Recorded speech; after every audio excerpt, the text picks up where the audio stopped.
आज 1 अप्रैल है और 1 अप्रैल के दिन आज की बहुत सारी इम्पोर्टेंट न्यूज़ जो है आज के न्यूज़पेपर में आई है। तो पहले हम ध्यान केंद्रित करते हैं अपना महिलाओं की सुरक्षा और सम्मान की गारंटी की तरफ। तो ये एक इम्पॉर्टेंट न्यूज़ आई है जिसमें महिलाओं के सम्मान और उनकी सुरक्षा के बारे में जो है वो बात की जा रही है। उन्होंने कहा कि लोकसभा और विधानसभा में महिलाओं को आरक्षण भी पहले संभव लगता था, लेकिन नारी शक्ति अभिनंदन अभिध्यन संभव लगता है।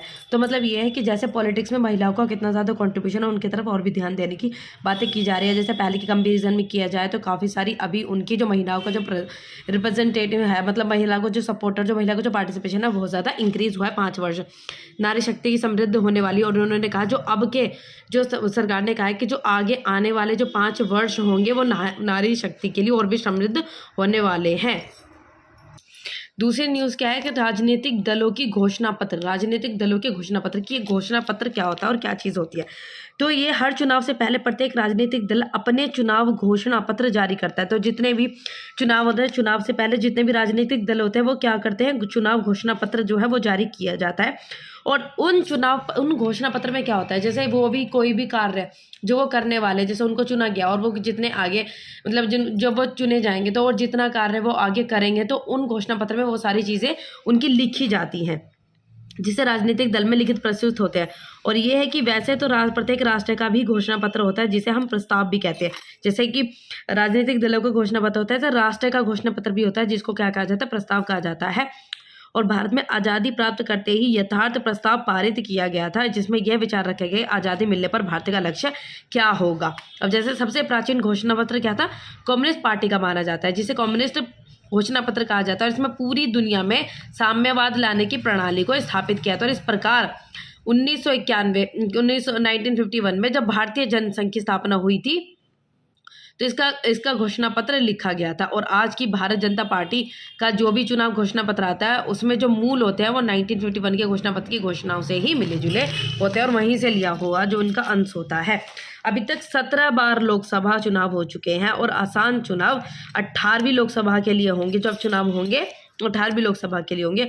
और इन सभी घोषणा पत्र की विशेषता ये होती है, देखो क्या होती है इनमें विशेषता, कि अगले 5 वर्षों के लिए भारत या किसी भी राज्य का विकास किस प्रकार से होगा और उसके लोगों की आर्थिक सामाजिक स्थिति सुधारने के लिए उसमें सारी चीज़ विवरण जो है वो दिया जाता है। और इस बारे में भारतीय संविधान में भी ध्यान रखा जाना चाहिए, जो कि हम धर्मनिरपेक्ष व्यक्ति और समाजवादी न्यूनतम पढ़ता है। और भारतीय संविधान के मूल में मानवतावाद है और पूरा संविधान जो है मानवतावाद का आधार मानकर ही अपने संविधान निर्माण से दिखता है। तो बहुत ज़्यादा इंपॉर्टेंट न्यूज़ है कि जो है घोषणा पत्र क्या होता है, क्या ये इंपॉर्टेंट होता है नहीं होता है। Very important questions. और इस यहाँ से बन सकता है कि अडवाणी भारत रत्न से सम्मानित जो है, इनको भारत रत्न जो है वो मिला है। अडवाणी को भारत रत्न और उनके महत्वपूर्ण योगदान के द्वारा मतलब योगदान के लिए सम्मानित किया गया। यह सम्मान है देश के प्रगति में उनके महत्वपूर्ण योगदान की मान्यता है। और प्रधानमंत्री ने कहा कि जन सेवा के प्रति अडवाणी जी का संपन्न और आधुनिक भारत को आकार देने में उनकी महत्वपूर्ण भूमिका रही है। इसकी वजह से उनको जो है वो भारत रत्न प्राप्त हुआ। अब आज ही के दिन क्या क्या चीज़ें जो महत्वपूर्ण हुई थी, 1 अप्रैल को दिल्ली को भारत की राजधानी और एक प्रांत घोषित किया गया। तो 1 अप्रैल को ही दिल्ली को भारत की राजधानी और उसका प्रांत जो है वो घोषित किया गया। 1 अप्रैल को अन्य कई ऐसी घटनाएं जो कि इतिहास में, और दिन 1582 में फ्रांस में फूल्स डे, आज के दिन क्या मनाया जाता है, फूल्स डे, जिसको कहा जाता है अप्रैल फूल, जैसे पागल बनाने का दिन। वो कहाँ से शुरू होता है, मनाने की शुरुआत है, उसके बाद वो पूरे देश में फैला था।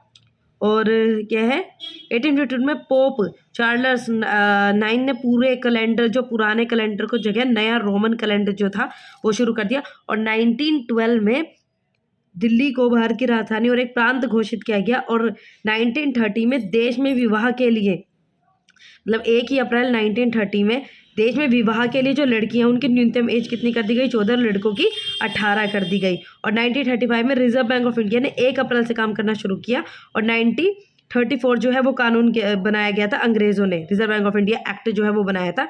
और 1936 में उड़ीसा को बिहार से अलग करके एक नया राज्य बनाया गया। तो उड़ीसा को बिहार से अलग करके एक नया राज्य बना गया। और 1969 में भारत का पहला परमाणु ऊर्जा स्टेशन महाराष्ट्र के तारापुर क्षेत्र से शुरू हुआ।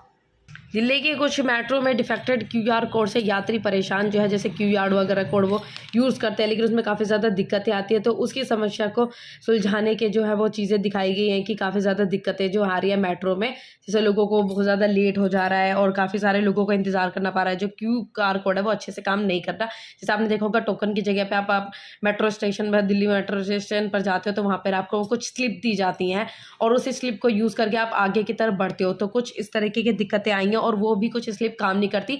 वो किस वजह से काम नहीं कर पा रही है, जैसे कुछ ना अच्छा प्रिंट नहीं, साफ प्रिंट ना होने की वजह से कुछ ऐसी दिक्कतें जो हैं वो मेट्रो स्टेशन पे आ रही हैं। और हम देखते हैं एक दूसरी न्यूज़ के बारे में जिसमें है CUET स्नातक के लिए आवेदन की अंतिम तिथि फिर बढ़ी। जो उनकी जो यूईटी फॉर्म की जो लास्ट डेट थी उनको और भी ज़्यादा बढ़ा दिया है ताकि और भी बच्चे जो है इस फॉर्म को आवेदन को जो है वो बढ़ सके और भी ज़्यादा बच्चे अप्लाई कर सके। और वेरी इंपॉर्टेंटली के लिए बढ़ सकती है जियो टैगिंग की अंतिम तारीख। जो जियो टैगिंग क्या है, जियो टैगिंग क्या है, दिल्ली में संपत्ति को जियो टैगिंग बेहद ज़रूरी होती है क्योंकि जिन संपत्तियों को जियो टैगिंग नहीं की जाएगी, मतलब ये है कि बहुत ज़्यादा ज़रूरी है, और जिनकी जियो टैगिंग नहीं होगी, जिन संपत्तियों की, वो 30 जून से इन्हें संपत्ति कर में मिलने वाली जो 10% की जो छूट थी वो इनको नहीं मिलेगी जिनके पास जियो टैगिंग नहीं होगी। और संपत्ति मालिक जो है खुद है वो जियो टैगिंग आसानी से कर सकता है, अपनी यूनिक आईडी और प्रॉपर्टी नंबर से जियो टैगिंग कर सकता है। इसकी जो डेट थी वो पहले कुछ और डेट थी, मतलब सभी लोगों ने, जैसे पहले थी 31 जनवरी, फिर 29 फरवरी, जब सभी लोगों ने इस चीज़ के लिए अप्लाई नहीं किया और सभी लोगों ने जियो टैगिंग जो है वो नहीं यूज़ की, तो उसके बाद इनकी जो डेट है वो बढ़ा दी गई क्योंकि धीमी गति से कार्य करने की वजह से। जियो टैगिंग क्या होती है, जियो टैगिंग से क्या होता है कि आपकी घर की और जितनी आपकी प्रॉपर्टी की, इन सब की एग्जैक्ट लोकेशन और कितना है, ये सारी चीज़ें जो हैं वो सैटेलाइट वगैरह के द्वारा जो है वो पता की जा सकती हैं। ठीक है, तो यही होता है जियो टैगिंग। EVM की कहानी, वेरी इंपॉर्टेंट। EVM की कहानी कब और कहाँ से कैसे इस्तेमाल हुआ, कि भाई आप तो जानते होंगे, आपने जैसे किताबों में पढ़ा होगा कि EVM की इलेक्ट्रॉनिक वोटिंग मशीन, अब तो वोट जो है वो मशीनों से डलती है, लेकिन मशीनों से पहले क्या यूज़ किया जाता, अब पेपर, पहले क्या होता था, बैलेट पेपर यूज़ किया जाता था। तो बैलेट पेपर क्या होता था, बैलेट पेपर में कुछ इस तरीके से जो स्टैम्प सी निशाने जो हैं वो चिन्ह बने होते थे और जो आगे जिसको चुनना पड़ता था उस पर स्टैम्प लगती थी और वो पेपर फोल्ड होकर आप एक बॉक्स के अंदर डालते थे, फिर उन पर्चों को कलेक्ट करके फिर देखे जाते थे किनके पास वॉलेट ज़्यादा होगी। लेकिन अब जैसे जैसे हमारी टेक्नोलॉजी एडवांस हुई है, इलेक्ट्रॉनिक वोटिंग मशीन जो है उनका यूज़ होना शुरू हो गया EVM का। तो अब हम इसके इतिहास के बारे में पढ़ेंगे कि जो EVM है वो किस तरीके से कार्य करती है, क्या है और इसका इतिहास जो वो क्या रहा है और कब से इसका यूज़ होना शुरू हुआ है। तो देखो कैसे काम करती है ये EVM का इस्तेमाल मतदान के लिए किया जाता है। कैसे जो है वो काम करती है EVM का इस्तेमाल मतदान के लिए किया जाता है और इससे ना केवल वोटिंग होती है बल्कि वोट भी स्टोर होते हैं। इसमें जो वोट है वो भी स्टोर होता है और काउंटिंग वाले दिन चुनाव आयोग EVM मशीन में पड़े वोट की गिनती करता है और जिससे ये फाइनल रिजल्ट पता किया जाता है और जिसके सबसे ज़्यादा वोट मिलते हैं उसे कैंडिडेट को विनर जो है वो घोषित कर दिया जाता है। तो यही है EVM का मसला। तो EVM से पहले मशीन वो बैलेट पेपर यूज़ होते थे। भारत के बारे में देखेंगे, जो भारत है उसमें किस तरीके से EVM है आई। तो भारत में पहली बार जो है वो चुनाव आयोग ने साल 1977 में सरकारी company electronics corporation of India को EVM बनाने का जिम्मा दिया था। 1977 में इसका जिम्मा दे मिला था और साल 1979 में ECIL ने EVM का प्रोटोटाइप पेश किया था और जिसे 6 अगस्त 1980 को चुनाव आयोग ने राजनीतिक पार्टियों को दिखाया था। तो पहली बार कब इस्तेमाल हुआ था, पहली बार केरल विधानसभा चुनाव में इसका इस्तेमाल किया गया था। मई 1982 में पहली बार केरल में विधानसभा चुनाव में इसको यूज़ किया गया था और EVM से चुनाव का जो कानून नहीं था और मतलब पहले जो था EVM को इस्तेमाल करने का जो कानून है वो बनाया भी नहीं गया था। लेकिन बाद में जब इसके रिजल्ट अच्छे मिले, जब फास्ट ये सब मतलब फास्ट चीज़ें होने लगी तो EVM को जो है वो कानून में भी जो है इम्प्लीमेंट ऐड कर लिया गया था। फिर 1989 में representatives of people's act RPA 1951 में संशोधन अमेंडमेंट किया गया और EVM से चुनाव कराने की बात जो है वो उसमें जोड़ी गई। फिर 1998 में मध्य प्रदेश, राजस्थान और दिल्ली की 25 विधानसभा सीटों पर EVM से चुनाव कराए गए। फिर 2001 में पहली बार तमिलनाडु, केरला, पुडुचेरी और पश्चिम बंगाल की सभी विधानसभा सीटों पर EVM से ही वोट डाले गए थे। फिर क्या हुआ, 2004 के लोकसभा चुनाव में सभी 544 सीटों पर ईवीएम से वोट पड़े थे। देखो सभी पे 2004 में सभी सीटों पे मतलब ये है कि ईवीएम से वोट डले थे। फिर 2004 लोकसभा के आम चुनाव में देश के सभी 543 सदस्य निर्वाचन क्षेत्रों में ईवीएम का उपयोग जो है वो किया गया था। तो ये ईवीएम का पूरा इतिहास, ईवीएम की कहानी, इलेक्ट्रॉनिक वोटिंग मशीन कैसे आया, क्या हिस्ट्री थी और इससे पहले क्या यूज़ होता था, तो इसकी पूरी कहानी है। और बहुत ही इंपॉर्टेंट टॉपिक है ये, डेट्स वगैरह याद करना कि कब से कब तक आई थी और किसके द्वारा जो है वो बनाई गई थी, पहले चुनाव कहाँ पर हुए थे। तो 1977 में हुई थी पहले जो है कंपनी के द्वारा करा गया था। फिर पहला चुनाव कहाँ हुआ था, केरल में हुआ था विधानसभा के 1982 में। और 2004 में सारी जगह पर ईवीएम वोटिंग मशीन से चुनाव जो है वो लोकसभा के कराए गए थे। देखो जन्म से रिलेटेड न्यूज़ है, काफ़ी इंपॉर्टेंट है इसमें भी। जैसे रोहित, इसमें क्या है कि स्वामी प्रज्ञानंद महाराज जी का पट्टा अभिषेक, इसमें रोहिणी स्थित जापानी पार्क के DDA ग्राउंड में आयोजित 108 कुंड श्याम महायज्ञ, जिसमें श्री श्याम महायंत्र की 1.25 करोड़ आहुतियां एक ही दिन दी गई थी। कितनी 1.25 करोड़ आहुतियां दी गई थी। और इस अवसर पर एक विशाल संत सम्मेलन भी शंकराचार्य अध्यात्म विद्या सेवा संस्थान की ओर से आयोजित किया गया था। तो ये क्या है, धर्म की महान धरोहर विद्वान संत महात्माओं सहित अनेक धार्मिक समाज व राजनीतिक लोगों की गरमाई उपस्थित रही है। मतलब यह है कि हमारे धर्म के रिलीजन के ऊपर बहुत ज्यादा ध्यान जो है वो दिया गया है। ये भी बहुत इंपॉर्टेंट न्यूज है। विश्वविद्यालय में डॉक्टर अंबेडकर चेयर स्थापित करने की उठाई मांग। स्टूडेंट ने किस चीज की मांग उठाई थी, डॉक्टर अंबेडकर चेयर स्थापित करने की। देखो forum of academics for social justice, इसको शिक्षक संगठन की योजना है कि इस वर्ष देश भर में बाबा साहब भीमराव अम्बेडकर की 133वीं कौन सी जयंती है, 133वीं जयंती को बड़े धूमधाम से मनाए जाने का संकल्प कर रहे हैं ये। और इन्होंने कहा कि हर साल उनकी जयंती समारोह मनाने के बाद युवा पीढ़ी में कोई संदेश नहीं दिया जा रहा, मतलब हर साल मनाई जाती है और कोई भी युवा पीढ़ी पर कोई संदेश नहीं जा रहा है।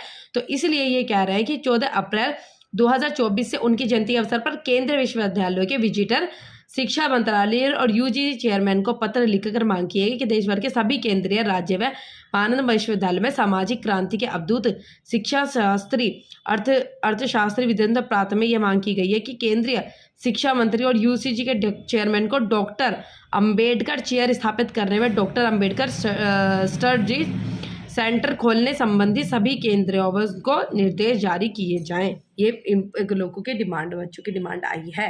Very important news that is related to childrens, बच्चों से रिलेटेड, जैसे रेप वगैरह से। इसे नए कानून में क्या कहते हैं, नाबालिग के साथ सामूहिक दुष्कर्म करने वालों को मौत की सजा का प्रावधान दिया गया है। नाबालिग के साथ दुष्कर्म, तो नए 3 कानून जो है वो बनाए गए हैं। 1 जुलाई से पूरे देश में नए तीन नए आपराधिक कानून लागू होने जा रहे हैं। 3 नए आपराधिक कानून लागू होने जा रहे हैं। देखिए कौन कौन से। गृह मंत्रालय ने आपराधिक भारतीय न्याय संहिता, भारतीय नागरिक सुरक्षा संहिता और भारतीय साक्ष्य अधिनियम के लागू होने संबंध में अधिसूचना पहले से ही जारी कर दी गई है। और भारतीय न्याय संहिता 2023 की अधिसूचना होने के बाद किसी भी नाबालिग लड़की के साथ यदि सामूहिक दुष्कर्म करने वाले आरोपियों को मौत की सजा का प्रावधान है और नाबालिग से दुष्कर्म करने वाले अपराधियों को आजीवन कारावास या मृत्युदंड का प्रावधान दिया गया। और सामूहिक दुराचार के मामले में 20 साल की कैद या आजीवन कारावास का प्रावधान किया गया। और इन कानूनों को अंग्रेज के जमाने में बनाए गए IPC और CRPC और साक्ष्य कानून की जगह इस्तेमाल किया जाएगा। और साल 21 दिसंबर को संसद में मंजूरी मिल गई थी इन कानूनों को। और IPC में 511 धाराएं थी, जबकि इसकी जगह पे लाई गई भारतीय न्याय संहिता में 358 धाराएं हैं और CRPC में 484 धाराएं हैं। और जबकि इसकी जगह लाई गई भारतीय नागरिक सुरक्षा संहिता में 531 धाराएं और साक्ष्य अधिनियम में, जो साक्ष्य अधिनियम है उसमें 166 धाराएं थी। और जबकि भारतीय साक्ष्य अधिनियम में 170 धाराएं हैं। बहुत ही इंपॉर्टेंट है, वेरी इंपॉर्टेंट। टेक्नोलॉजी और सिक्योरिटी से रिलेटेड आकाश मिसाइल प्रणाली का हुआ सफलतापूर्वक परीक्षण। देखो आकाश मिसाइल थी, उसका सफलतापूर्वक जैसे सक्सेसफुल जो है वो परीक्षण रहा है। भारतीय सेना की पश्चिमी कमान ने रविवार को सतह से हवा, तो कैसी मिसाइल है, सतह से हवा वाली लैंड टू एयर में मार करने वाली आकाश मिसाइल प्रणाली का सफलतापूर्वक परीक्षण किया गया। और यह परीक्षण देश की रक्षा क्षमता के लिए एक मील का पत्थर है। मतलब ये कि हमारी सेफ्टी को और भी ज़्यादा इंक्रीजमेंट दी जा रही है। और आत्मनिर्भर भारत मिशन को बढ़ावा देने के लिए इस आकाश मिसाइल प्रणाली को रक्षा अनुसंधान और विकास संगठन जिसको कहते हैं DRDO द्वारा स्वदेशी रूप से डिज़ाइन किया गया है, मतलब ये और द्वारा निर्मित मध्यम दूरी की सतह से हवा में मार करने वाली आकाशिक मिसाइल SAM प्रणाली है। इसे integrated guided missile development programme के तहत विकसित किया गया, जिसके तहत नाग, अग्नि और त्रिशूल मिसाइल और पृथ्वी बैलिस्टिक मिसाइल का विकास किया गया है। एक और सिक्योरिटी से रिलेटेड अपाचे हेलीकॉप्टर हवाई मामले की ताकत बढ़ाएंगे। कौन से है? Apache helicopter. तो मौसम और इलाके की परिस्थितियों में मिशन संचालित करने की क्षमता के लिए मशहूर अपाचे हेलीकॉप्टर पश्चिमी क्षेत्र में भारतीय सेना की परिचालन पहुंच और हवाई मामले की क्षमताओं को बढ़ाने के लिए तैयार है। और इसमें कहा है दक्षिण कमान क्षेत्र के भीतर पहला medium lift attack helicopter squadron इस साल 15 मार्च को शुरू किया गया था। GJEP ने प्रभावशाली आभूषणों को भारतीय रत्न एवं आभूषण पुरस्कार दिए थे। तो ये टोटल कितने थे? 24 IGJ पुरस्कार प्रदान किए, जिसमें 14 थे उद्योग प्रदर्शन पुरस्कार, 7 विशेष मान्यता पुरस्कार और 2 अभिनंदन पुरस्कार और 1 रत्न एवं आभूषण उद्योग पुरस्कारों को समर्थन द्वारा वर्ल्ड बैंक अवार्ड प्रदान किया गया है। ये क्या करता है? जो उद्यमशीलता की भावना और नवाचार को पहचानता है और उद्योग को आगे बढ़ाता है। कल्चर्स और आर्ट से रिलेटेड ये मिथिला की पेंटिंग्स की लगेगी प्रदर्शनी। कहाँ की? मिथिला की पेंटिंग्स की। दिल्ली स्थित ललित कला अकादमी में आगामी 6 अप्रैल से लेकर 12 अप्रैल तक रामायण पर आधारित मिथिला की 37 महिला कलाकारों की पेंटिंग्स का प्रदर्शन किया जाएगा। और मधुबनी कला केंद्र के संस्थापक और राष्ट्रीय पुरस्कार विजेता, जिनका नाम है कलाकार मनीषा झा, ने बिहार के मिथिला क्षेत्र की रहने वाली 37 महिला चित्रकारों की 100 दुर्लभ पेंटिंग्स का संकलन किया है। और इस प्रदर्शनी का आयोजन मिथिला की समृद्ध लोक कला की परंपरा को जीवित रखने के लिए उद्देश्य से किया जा रहा है। और इसका जो मूल होगा वो रामायण महाकाव्य के बालकांड से देखा जा सकता है, जिसमें महाराजा जनक का जिक्र किया गया है। और महाराजा रामायण के बालकांड में यह वर्णन किया गया है कि महाराजा जनक ने राजकुमारी सीता जी का विवाह के दौरान अपने सभी नागरिकों को इन पेंटिंग्स के दीवार पर सजाने का आदेश दिया था। तो वेरी इंपॉर्टेंट जो आर्ट कल्चर से रिलेटेड है, तो मिथिला की पेंटिंग जो है मधुबनी कला वेरी इंपॉर्टेंट न्यूज़ है, जो कि रेगुलर कंटिन्यूसली चली जा रही है। भारत अमेरिका और संयुक्त अभ्यास संपन्न, जो कि कल की न्यूज़ में भी था और आज की न्यूज़ में फिर से आई है। भारत अमेरिका के बीच तीनों सेनाओं के द्विपक्षीय मानवीय सहायता एवं आपदा राहत HADA अभ्यास tiger Triumph 2024 very important tiger Triumph, जो कि किसके बीच में है? ये भारत और अमेरिका के समन्वय में संपन्न हुआ। और भारतीय नौसेना ने रविवार को कहा कि समुद्री चरण 26 से 30 मार्च तक आयोजित जो है वो किया जाएगा। और काकीनाडा तथा विशाखापट्टनम के साथ भारतीय नौसेना और अमेरिका नौसेना के जहाज़ों के बीच UH-3H और CH-53 और MH-60R हेलीकॉप्टर से जुड़े क्रॉस ट्रैक हेलीकॉप्टर ऑपरेशन भी किए गए। वेरी इंपॉर्टेंट है। और एक अधिकारी ने बताया कि भारतीय सेना का प्रतिनिधित्व मशीनकृत बलों सहित एवं इन्फैक्ट्री बटालियन समित द्वारा किया गया था। तो वेरी इंपॉर्टेंट सिक्योरिटी से ये रिकॉर्ड बनाया गया है एनटीपीसी ने 2023 से लेकर 24 में 422 अरब यूनिट बिजली का उत्पादन कर रिकॉर्ड बनाया है। और बहुत ज़्यादा इसने जो बिजली का उत्पादन किया और काफ़ी बड़ा रिकॉर्ड इसने बनाया है। और कंपनी ने बताया कि उसने बीते वित्त वर्षों में अब तक का उच्चतम वार्षिक बिजली उत्पादन दर्ज किया है। और एनटीपीसी ने एक बयान में कहा कि 2023 से 24 के दौरान कंपनी के कोयला संयंत्रों ने 77% का लोड फैक्टर दर्ज किया। और वेरी इंपॉर्टेंट है ये कि बिजली में उत्पादन इस बार कितना हुआ है, बहुत ज़्यादा इसने रिकॉर्ड तोड़ा है। पाकिस्तान की आर्थिक स्थिति घटने की वजह से वहाँ पर रेड कारपेट के इस्तेमाल पर रोक लगा दी गई है, क्योंकि वहाँ की आर्थिक स्थिति बहुत ही बेकार हो चुका है, बहुत बेकार। तो वहाँ के मतलब प्रधानमंत्री जिनका नाम है शहबाज शरीफ ने देश के आर्थिक संकट के चलते फिजूल खर्ची को कम करने के प्रयास के तहत सरकारी सरकारी जितने भी कार्यक्रम होते हैं उसमें रेड कारपेट का इस्तेमाल जो है उसको बंद कर दिया गया है, रोक लगा दी गई है इस वक्त। और उनके जो वहाँ के प्रेसिडेंट हैं उन्होंने भी, जो वहाँ के राष्ट्रपति हैं उन्होंने भी ये कहा है कि हमें अपनी आर्थिक स्थिति की तरफ ध्यान दिया जाना चाहिए और हमें रेड कारपेट का इस्तेमाल करने से रोक देना चाहिए। ये एक फिजूल खर्ची बताया गया है रेड कारपेट को। ये देखिए इंपॉर्टेंट न्यूज़ है ये भी। मैच की देखिए क्रिकेट लवर्स, चेन्नई हारी, दिल्ली ने खोला खाता। दिल्ली की जीत में चमके पंत, वार्नर की 62वीं IPL 50 और चेन्नई के लिए धोनी ने जड़े 4 चौके और छक्के, ये रिकॉर्ड रहा है। और हैदराबाद ने गुजरात को धोया। ये इंपॉर्टेंट है मैच वालों के लिए।